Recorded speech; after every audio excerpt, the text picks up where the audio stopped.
Assalamu alaikum dear students, you are watching Learn English with Cab, and our today's topic is related to grammar. Actually, yesterday when I was teaching my students Goodbye Mr. Chips, वहाँ पर एक sentence आया, मैं आपको बताता हूँ. वो sentence था कि no longer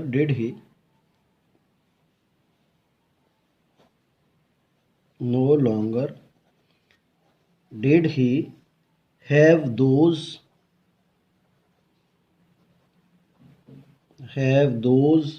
slight and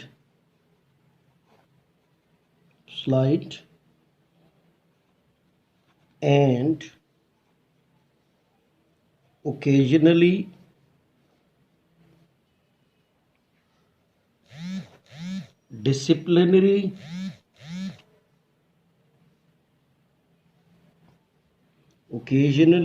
disciplinary issues.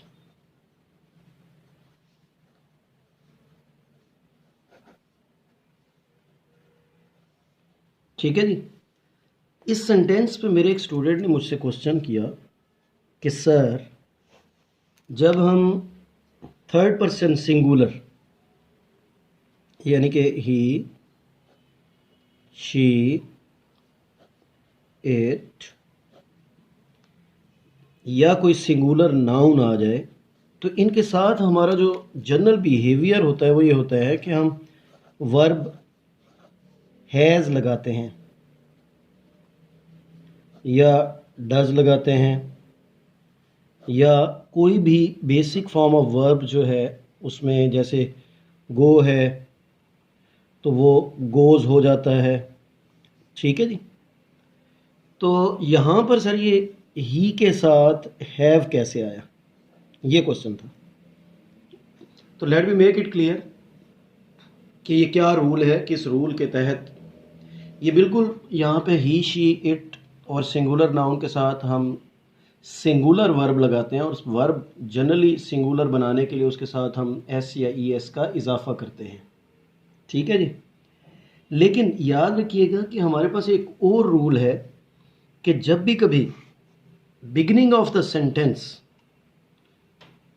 Do, does या डिड आ जाए, यानी कि डू की कोई भी फॉर्म आ जाए, तो इसके साथ फिर हम बेसिक फॉर्म ऑफ वर्ब लगाते हैं plus basic form of verb. समझ रहे हैं. अब हमें कन्फ्यूजन ये होती है कि we don't know that have और हैज़ इन दोनों में बेसिक फॉर्म ऑफ वर्ब क्या है.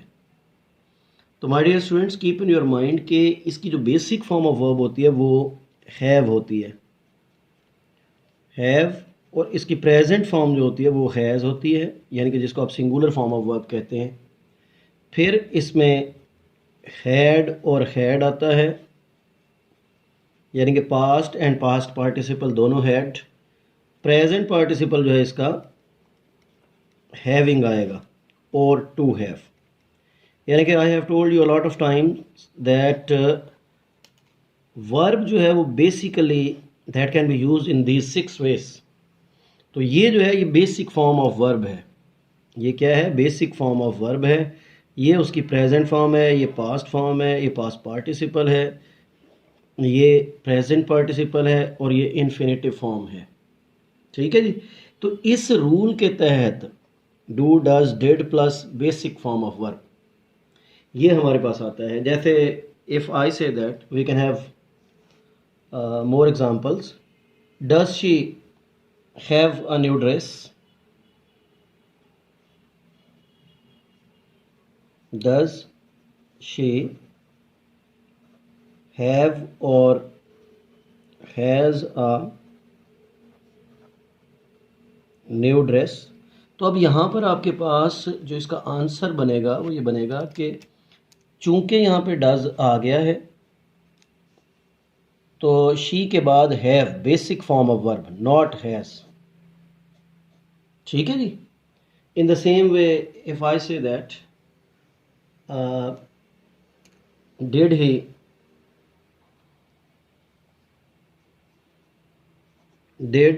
ही buy or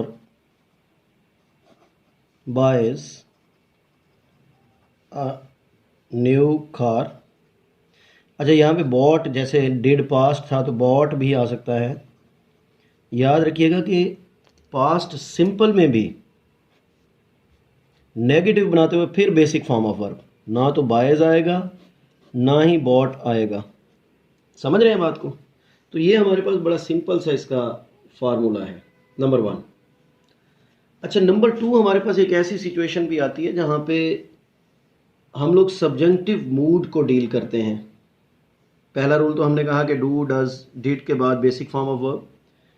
दूसरे नंबर पे सब्जेंटिव मूड आ जाता है जो कि अनरियल सिचुएशंस होती हैं। जैसे इफ़ आई से it is important that, it's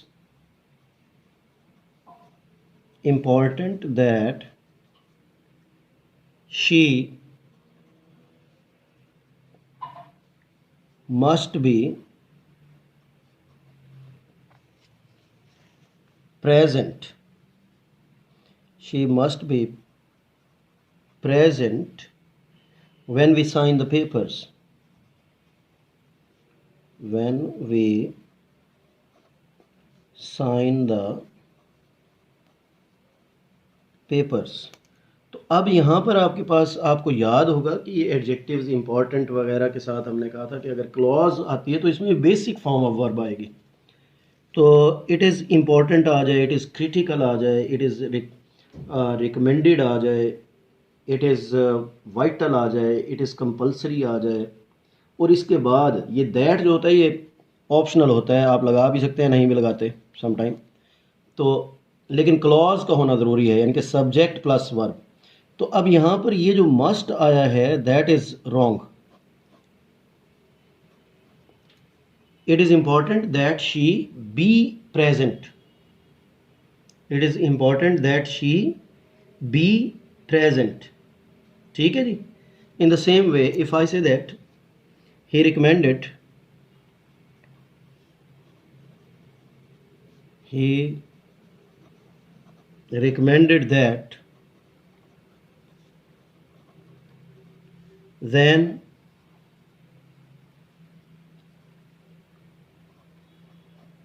ought to move to an other city। तो he recommended that then ought to नहीं आएगा, then move to an other city।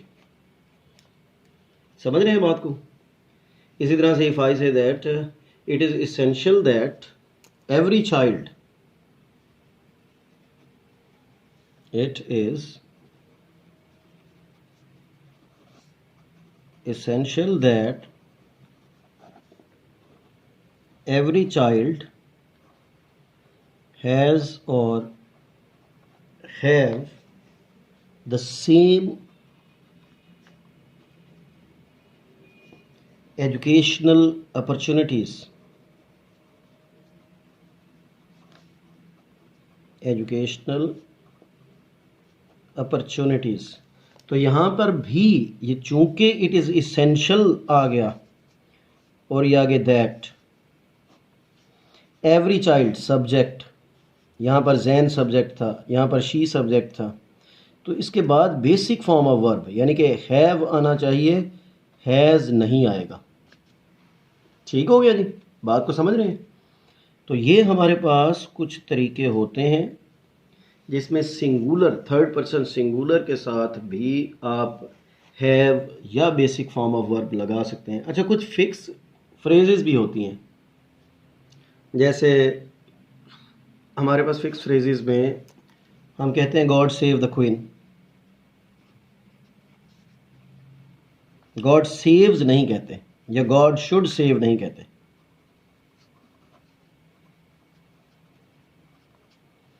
हम कहते हैं गॉड ब्लेस यू।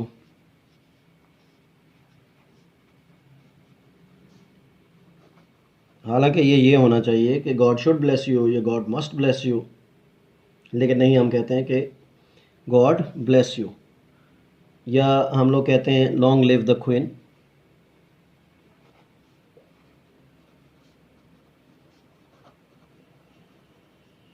ये भी बेसिकली सब्जेक्टिव ही हैं, इनको भी हम जनरली कहते सब्जेक्टिव ही हैं। इसमें भी आपके पास ये गॉड सेव्स होना चाहिए था, ब्लेसिस होना चाहिए था, लिव्स होना चाहिए था, क्योंकि ये क्वीन इसका सब्जेक्ट है, तो क्वीन जो है वो सिंगुलर है, लेकिन हम लोग इसको बहरहाल प्लूरल वर्ब के साथ ट्रीट कर रहे हैं। तो ये हमारे पास पहला हमने कहा था कि फर्स्ट रूल क्या था जी, लेट मी रिवाइज दिस। पहला हमने कहा था कि ये रूल है हमारे पास कि डू, डज, डिड। दूसरे नंबर पे हमने कहा कि सब्जेक्टिव मोड।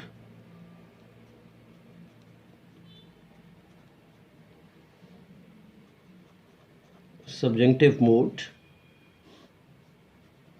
तीसरे नंबर पे हमने कहा कि फिक्स्ड फ्रेजेस। ठीक है जी, फिक्स्ड फ्रेजेस। तो ये हमारे पास पैटर्न्स हैं जहाँ पर हम थर्ड पर्सन सिंगुलर्स के साथ basic form of verb use कर सकते हैं। इसका टाइटल जो है ना, इस ग्रामर के पॉइंट का जो टाइटल बनेगा, third person singulars, third person singulars plus basic form of verb. ठीक है जी। Lenny, that was all from my side for today. Thank you very much. We'll see you tomorrow inshallah with the new video. ये 2-3 दिन video नहीं आई, मेरी तबीयत ज़रा upset थी, तो मुझसे ज़ुकाम बहुत शदीद था और थोड़ा सा बुखार था शायद, उसकी वजह से मैं वीडियो नहीं दे सका। तो अब इंशाल्लाह आगे फिर से दोबारा हम इसको कंटिन्यू करेंगे और आई होप कि आपको डेली बेसिस पे वीडियो मिलेगी। Thank you very much. Will see you tomorrow. Take care. अल्लाह हाफिज़।